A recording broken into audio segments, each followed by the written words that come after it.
In the midst of a collapsing conflict zone, a veteran pilot receives the most difficult mission of his career. Evacuate 45 orphaned children from an airport under bombardment, with only 60 seconds on the runway before missiles strike the area. Between explosions, panic, and a damaged engine, he must decide whether to risk everything for innocent lives or follow the protocols that guarantee his own survival. There are decisions you make in milliseconds, but they echo for the rest of your life. That morning, with the sky painted orange and smoke, I had to choose between following the rules that kept me alive for 22 years of my career or breaking every single one of them to save 45 lives that had barely begun. My name is Captain Robert Mitchell, and this is the story of how an impossible evacuation transformed me into a completely different pilot. What would you do if you had 60 seconds? I'd flown in adverse conditions before. Storms over the Atlantic, mechanical failures in the middle of the ocean, even a forced landing on an ice-covered runway in the Andes. But nothing, absolutely nothing, prepared me for that mission. It was March 2019, and I was based in Istanbul, flying international routes for an airline that occasionally did humanitarian flights. When I got the call at 3 in the morning, I figured it was another route cancellation or some passenger medical emergency, but the voice of the operations coordinator was shaky, which was unusual for someone who'd seen it all in this industry. "Robert, we need you for a special mission. It's urgent and complicated." Complicated was an understatement. Here's the situation. A region in the northern Middle East had gone into total collapse after weeks of intense bombardment. An orphanage with 45 children, ages 4 to 12, was in the epicenter of the conflict zone. Ground routes were blocked, and the local airport would be attacked within hours according to intelligence reports. There was a tiny window for aerial evacuation. The problem: the airport was under intermittent fire. The runway had partially repaired bomb craters, and I'd have a maximum of 60 seconds from landing to takeoff before missile systems detected our presence.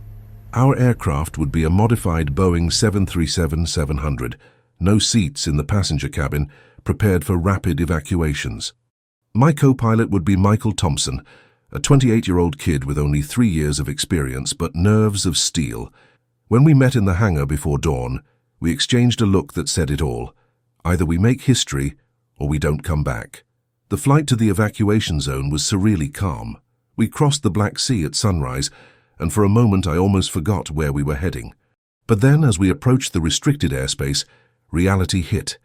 The radio crackled with military communications in various languages, missile warnings, coordinates of safe areas that changed every minute. We flew low, really low, using mountains as cover. Michael checked the instruments compulsively, and I could see his hands trembling slightly on the controls. "It's okay to be scared," I said. "I'm terrified, but we can't let fear make the decisions for us." He nodded, swallowing hard. When we finally spotted the airport, my stomach turned. There was smoke rising from 3 different points of the terminal, and the runway was marked by dark spots where bombs had fallen. On the radio, a voice with a heavy accent guided us. "Humanitarian aircraft, you have free approach, but you need to be quick." Very quick. I began the descent. The approach was a nightmare. We flew in zigzags to avoid being an easy target, and each sharp maneuver made the stall alarms scream. Michael turned off the audio warnings so we could concentrate. The control tower, or what was left of it, gave us the minimum altitude for landing. I descended until I almost grazed the tops of destroyed trees. When I aligned with the runway, I could clearly see the craters. My heart was pounding so hard I thought it would explode. I reduced speed, lowered the landing gear, and then, in that second of suspension before touchdown, I heard an explosion in the distance. "They're bombing the south of the city," Michael said, his voice strangely steady. "We have minutes, not hours." I touched the runway harder than ideal, and the aircraft shook violently. One of the repaired craters partially gave way under the weight, and I felt the plane pull to the left. I corrected with the rudder, braked hard, and we stopped less than 50 meters from the end of the runway. Landing time, 38 seconds. Time remaining for takeoff, 60 seconds. The clock started. If you're enjoying this story, subscribe to the Black Box channel. We have dozens of real pilot accounts that will make you see aviation with different eyes. And don't forget to hit the bell so you don't miss any episode. Before even stopping completely, I opened the rear door of the aircraft. The desert heat hit me like a solid wall, along with the smell of burning and gunpowder. Outside, I saw 2 old buses and a truck approaching at high speed, raising clouds of dust. My pilot instinct said to stay at the controls, but something stronger pulled me outside. I ran down the access stairs. The bus doors opened and, my God, children. Dozens of children, some crying, others in absolute silence. That kind of silence only those who've seen hell know. They carried small backpacks, dirty stuffed animals, some just the clothes on their backs. An elderly woman, who must have been the orphanage director, started shouting instructions in Arabic, pushing the children in our direction. Michael had also come down and was pale. "There are too many," he murmured. "They won't all fit."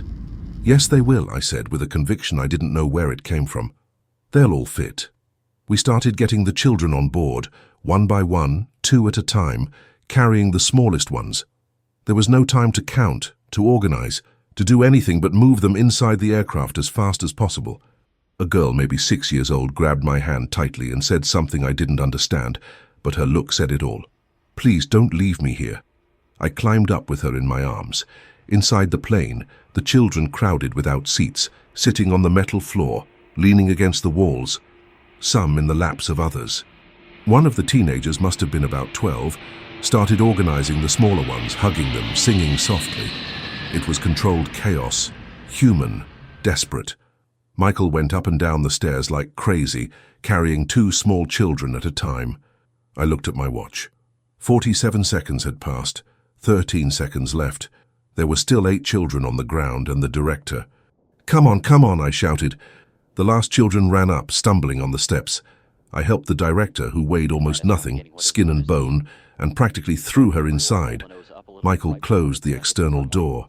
59 seconds. I ran to the cockpit. 61 seconds. We failed. It was at that moment I heard the whistle. Every military pilot knows that sound. A surface-to-air missile had just been launched. Take off now!" Michael shouted behind me, still running down the aisle. There was no time to check, to follow the sequence, to do anything right. I pushed the throttles to maximum without even being seated properly. The Boeing roared. The CFM56 engines screamed like wounded animals, and we started rolling. The runway was full of debris. Each bump shook the entire plane. Behind me I heard children screaming, crying, the sound of bodies being thrown from side to side without seatbelts. But I couldn't stop, couldn't even slow down. We hit 80 knots, 100 knots. The runway ended in 400 meters, 120 knots. The airspeed indicator climbed too slowly. The plane was heavy, too heavy. We'd exceeded maximum takeoff weight, I was sure. 130 knots, 200 meters of runway. I saw a huge crater ahead, impossible to avoid. "Robert, we're going to hit the crater," Michael shouted, finally entering the cockpit. 140 knots. I pulled the yoke with everything I had. 100 meters. The plane's nose started to rise, slowly, painfully. 50 meters. The rear wheels still touched the ground. 20 meters. I pulled harder. And then we lifted off. We heard the explosion behind us in the same second we took off. The missile hit exactly where we were 2 seconds before. The shock wave pushed us up violently. We gained 200 feet of altitude in 1 second. The plane tilted almost 30 degrees to the right. Alarms went off throughout the cockpit. The fire indicator for the right engine lit up. "So we have fire in engine 2, Michael yelled. I was already reacting, cutting fuel, activating the fire suppression system. The stall alarm started sounding. We were flying too slow, with one engine, too heavy, and at any moment we could fall. But falling meant killing 45 children who had trusted their lives to me. I pushed the nose down, trading altitude for speed. A dangerous game when you're only 500 feet from the ground. We flew over the burning city, and I saw artillery flashes, buildings collapsing, empty streets. I gained enough speed, leveled the plane, and started a gentle climb, very gentle, all my attention on the instruments. 1,000 feet, 2,000 feet. The left engine screamed, carrying all the weight alone. 3,000 feet. We were out of range of short-range missiles. Michael let out a sigh that seemed to come from the depths of his soul. "My God, we did it," he said. Not yet, I replied. Not yet. Want to hear more impossible stories from the skies? Then hit that like button and share with someone who's also passionate about aviation. Every share helps the channel grow. Flying with one engine is technically possible in a Boeing 737, but not under those conditions. We were overweight with a damaged engine and still needed to cross a conflict zone before reaching safe airspace. Every minute was an eternity. I kept the plane in minimal climb, prioritizing speed. We needed to get out of there fast. Michael monitored the fuel system. We'd lost part of the right tank to shrapnel from the explosion. We have fuel for maybe 45 minutes of flight, he said. I calculated mentally. The nearest safe airport was 38 minutes away if we flew straight. But flying straight meant crossing the hot zone. Going around meant running out of fuel. There was no choice. We're going straight, I said. I grabbed the radio and transmitted in English. Any military station. This is humanitarian aircraft with 45 children on board.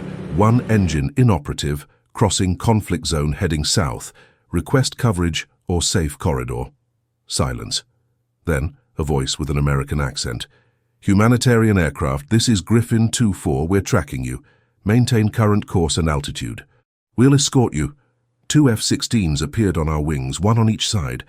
I'd never been so happy to see military fighters in my life, but the drama wasn't over. 15 minutes after shutting down the engine, I started hearing strange sounds in the passenger cabin. Screams, not of panic, but of pain. Michael, go back there and see what's happening, I said. He left and came back 3 minutes later, white as a sheet. We have injuries, some children are bleeding, and one of them, I think, is unconscious. My heart sank. Injured. Of course there were injuries. With all those jolts, the explosions, the plane shaking, it was impossible there wouldn't be. And I didn't have medical staff, didn't even have flight attendants. It was just Michael, me, and 45 kids in a damaged flying can. I thought fast. There's a first aid kit under my seat. Get it and take it back there. And see if anyone back there knows anything about medicine. Michael disappeared again. I was flying on autopilot, literally and figuratively. I needed to keep that plane in the air. No matter what happened back there, my mission was to make that machine fly. But my mind kept imagining. A child dying in the back while I sat here safe at the controls. Would it be my fault? Should I have waited? Should I have checked everyone before taking off? But if I'd waited, the missile would have killed us all. Michael came back 20 minutes later. The situation is under control, he said, but his voice trembled. One of the teenagers, the one who was organizing the others, she knows basic first aid. We stopped the bleeding. But the girl who was unconscious, she woke up, but she's weak. I think she hit her head hard. I nodded, keeping my eyes on the instruments. The fuel was critical now. We still had 12 minutes to the airport. 12 minutes that felt like 12 hours. The F-16s on our wings accompanied us silently, 2 metallic angels ensuring no one would shoot us down. When we finally crossed out of the conflict zone, one of the fighter pilots saluted us over the radio. Good job, folks. You're heroes. Good luck with the landing. And they pulled away, climbing vertically until they became dots in the sky. It was just us again. Me, Michael, 45 children, and a battered plane flying on one engine and a prayer. The airport appeared on the horizon. I requested priority for emergency landing. The tower gave us a clear runway. Ambulances and firefighters were already in position. I began the descent. The plane responded slowly, heavily. My arm ached from controlling the yoke so much. I lowered the landing gear and prayed it would work. It worked. I aligned with the runway. The approach speed was higher than ideal with only one engine. I cut the throttle on the remaining engine. 200 feet, 100 feet, 50 feet. The children back there were in absolute silence. 20 feet. I rounded out the descent. And then we touched down. The landing was hard, but solid. I engaged the reversers on the left engine and braked hard. The plane squealed, skidded slightly, but maintained trajectory. We stopped in the middle of the runway. I shut down all systems and just froze. My hands were shaking so much I couldn't let go of the yoke. Michael beside me had tears streaming down his face. We did it, he said. We really did it. I couldn't speak. I stumbled out of the cockpit and went to the back. The children were all there. Scared, some injured, but alive. All alive. The teenager who had helped was sitting on the floor, hugging 3 small children, singing softly a lullaby. When she saw me, she smiled. A tired smile, sad but real. The doors opened. Medical teams invaded the plane. They started assessing each child, loading the injured on stretchers. Within 15 minutes, all had been taken to the hospital. I stood there, alone in the empty passenger cabin, looking at the blood-stained metal floor. I fell to my knees, and for the first time in decades, I cried. The following days were a blur. Investigations, reports, interviews. The airline was divided between praising me for courage and punishing me for violating about 30 safety protocols, flying above maximum takeoff weight, taking off without complete system checks, operating a damaged engine without authorization, transporting passengers without seat belts or adequate seating. The list was long, but the media picked up the story. Pilot saves 45 children in impossible evacuation. The headlines were like that. I got calls from everywhere. TV shows wanted to interview me. Other pilots sent me messages, some supportive, others criticizing my decisions. And me? I didn't know how to feel. Technically, I had put everyone at risk. If the plane had crashed, 45 children would have died because of my decisions. But if I hadn't taken off at that exact moment, they all would have died anyway. Where's the line between heroism and irresponsibility? 3 weeks after the incident, I received a letter. It was from a humanitarian organization that was caring for the children. They were okay. Most had already been relocated with adoptive families in safe countries. Some were still in medical treatment, but all would recover completely. And along with the letter, there were drawings. Dozens of drawings made by the children. One showed a plane with angel wings. Another showed a pilot with a superhero cape. One of them was just a red heart with the word "thank you" written in shaky letters. When I saw those drawings, something broke inside me. Maybe it wasn't about protocols. Maybe it wasn't about being right or wrong. Maybe it was just about doing what's human when the situation demands it. I kept every one of those drawings. I have them with me to this day in a special folder. On difficult days, when I question my choices, or when the weight of responsibility seems too much, I look at them. And I remember why I do what I do. Years later, I ran into Michael at an aviation conference. He'd become a captain, was flying international routes for a major airline. We hugged like brothers. "You know," he said while we drank coffee, "after that day, nothing scared me anymore. I faced severe turbulence, mechanical failures, emergency situations, and in each one I remember those 45 kids. I remember that if we could survive that, we can survive anything." I smiled. It was exactly how I felt. That flight transformed us, not just as pilots, but as people. I learned that sometimes the most important decisions aren't in any manual. There's no checklist for saving lives. There's no protocol for heroism. There's just the moment, the situation, and the choice you make. And then you have to live with the consequences, good or bad. In my case, 45 lives saved were the consequence. 45 reasons to wake up every day and be grateful for choosing this profession. A few months ago, I received an email. It was from one of the teenagers, the one who had helped organize the children during the flight. She was now studying medicine at a European university. "I want to thank you," she wrote. "Not just for saving us that day, but for showing me what it really means to care for other people. You and your co-pilot risked everything for us. Children you didn't even know, from a country that wasn't even yours. That inspired me to dedicate my life to helping others. I'll graduate in 2 years and plan to return to conflict regions as a volunteer doctor. I want to save lives just like you saved mine." When I finished reading, I was crying again. Good tears this time. I realized that those 60 seconds on the runway, that impossible flight with one engine, those decisions that tormented me for so long, it had all been worth it. Not just for the lives saved that day, but for the ripple effect it created. How many lives would that young doctor save? How many other people would be inspired by her story? And it all started with an impossible choice on a morning covered in smoke and fear. I also received criticism, of course. Older pilots said I'd been lucky, that I could have killed everyone. Aviation safety experts used my case as an example of what not to do, and technically they were right. What I did was dangerous, reckless, violated dozens of rules created to keep everyone safe. But the rules were made for normal situations. That wasn't a normal day. Those weren't normal circumstances. And sometimes, just sometimes, you need to trust something beyond the rules. Experience, instinct, humanity. I'm not saying everyone should break protocols. I'm not glorifying recklessness. What I'm saying is that every situation is unique, and the ability to judge, to assess, to make the right decision at the right time, that's what separates a competent pilot from an exceptional pilot. I learned that day, and I carry that lesson on every flight since then. The airline, after much deliberation, decided not to punish me formally. Instead, they gave me an internal medal for actions beyond duty. It was a small ceremony, discreet. Some executives, some pilots, Michael by my side. When they handed me the medal, the operations director said something I never forgot. We have rules for a reason. They save lives every day. But we recognize there are moments where the spirit of the rule matters more than the letter of the rule. You assessed the situation, made an impossible decision, and brought everyone back. That's all we can ask of a pilot. I accepted the medal, but honestly, it's not what gets me out of bed. It's those drawings.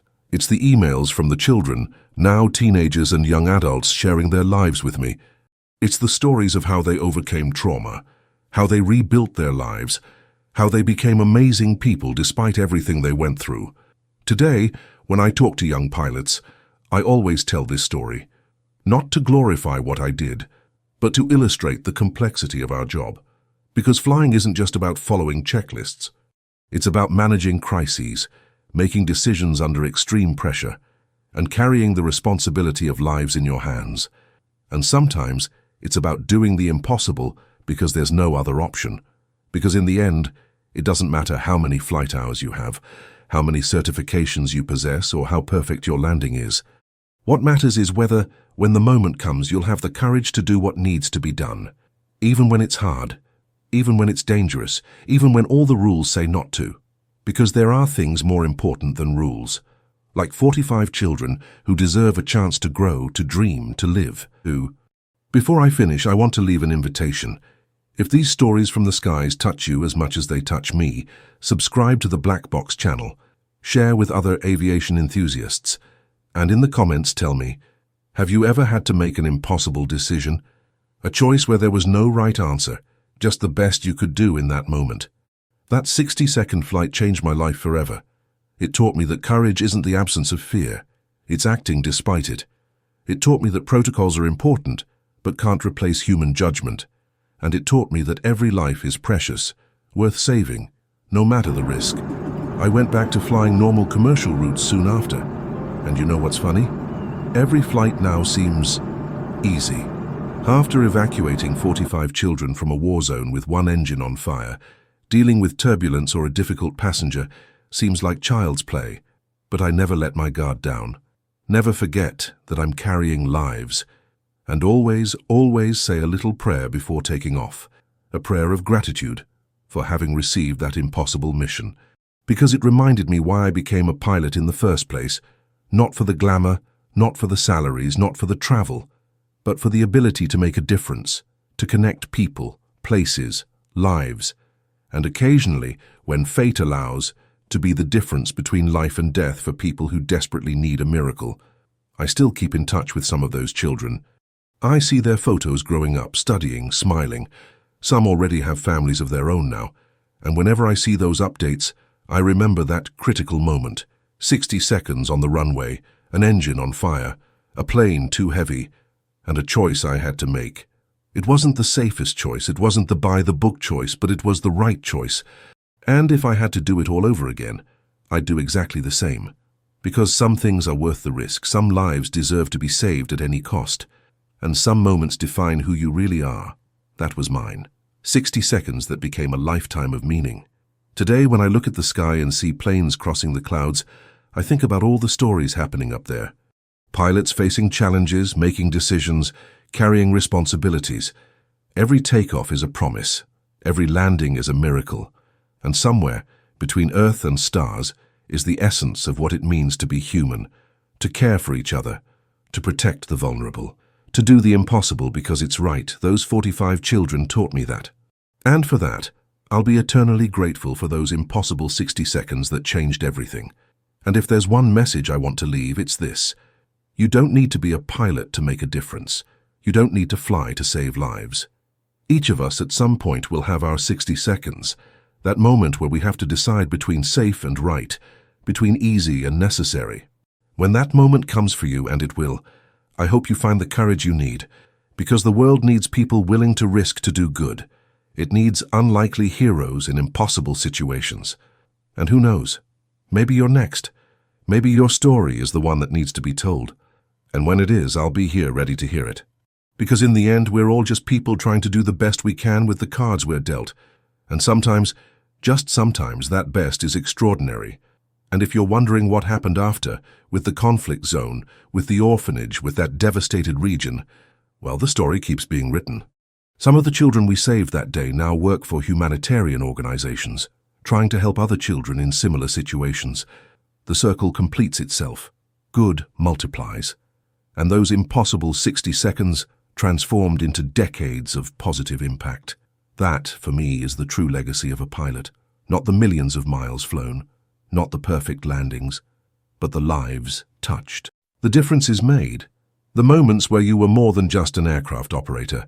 You were a human being doing what humans do best, caring for each other. Have you ever imagined having to make a decision in 60 seconds that would change 45 lives forever? What if the wrong choice meant everyone's death, including yours? Every flight brings its lessons.